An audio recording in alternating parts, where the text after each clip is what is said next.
हाय public, मी गणू आणि गणू निघालाय बघा आज फिराय म्हणजे गणू 4 दिवस बाहेरच आहे. त्याच्यामुळे आता बघा ब्लॉग नुसता बघतच राहावा. तिथनं परत आम्ही निघालेलो तिरुपती बालाजीला जायचा विचार झालेला, पण आमचं असं ट्विस्ट होत होतं की मध्येच वेगवेगळं प्लॅन व्हायचं. तिथनं पोचलो बघा अक्कलकोटमध्ये, रूम बीम घेतली, रूमवर गेलो, जरा फ्रेश ब्रेश झालो.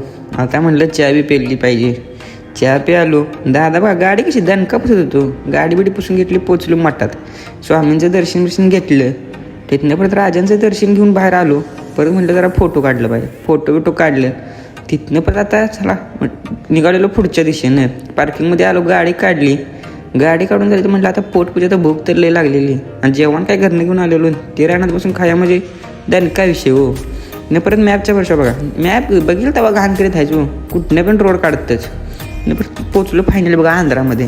तिथं गेलं म्हटलं आता ज्यूस बीस प्यायला पाहिजे, आणि आम्ही बघा आंध्रामध्ये पोचलो. आमच्या गाडीची PUC काढलं ना जायचो, आणि वाटेनं काय भेटेल ते सोडित नव्हतो.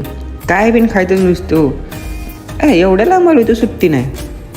परत जरा फ्रेश वेळा थांबलो. तिथनं परत बघा गाडीत परत डिझेल टाकलं, आणि परत आम्ही नुसतं ट्रॅव्हलिंगला सुट्टी नव्हती हो.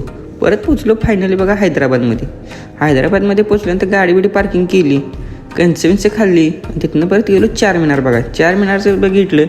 आता म्हटलं काहीतरी इकडे खरेदी केली पाहिजे. खरेदी बिरेदी झालं की झालेलं जेवायचं टायमिंग. जेवलो, आलो रूमवर. ते परत दुसऱ्या दिवशी बघा चेकआउट केलं फ्रेश होऊन. दुसऱ्या दिवशी पोचलो बघा आम्ही रामोजी फिल्म सिटी बघायला. रामोजी फिल्म सिटीचा विषय काय माहिती आहे का, त्यासाठी तुम्हाला दुसरा ब्लॉग पडेल तो बघावं लागेल. ते काय ह्या ब्लॉगमध्ये जास्त काय दावलेलं नाही, त्याच्यामुळे ते ब्लॉगमध्ये दावतोच तुम्हाला. तिथनं परत झालं की आम्ही निघालो बघा तिरुपतीच्या दिशेनं, आणि नुसतं एवढं लांब असल्यामुळं काही सुट्टी नाही हो. फायनली पोचलो तिरुपतीमध्ये, आणि तिथलं चेकिंग असं की पूर्ण गाड्या चेक करायचे.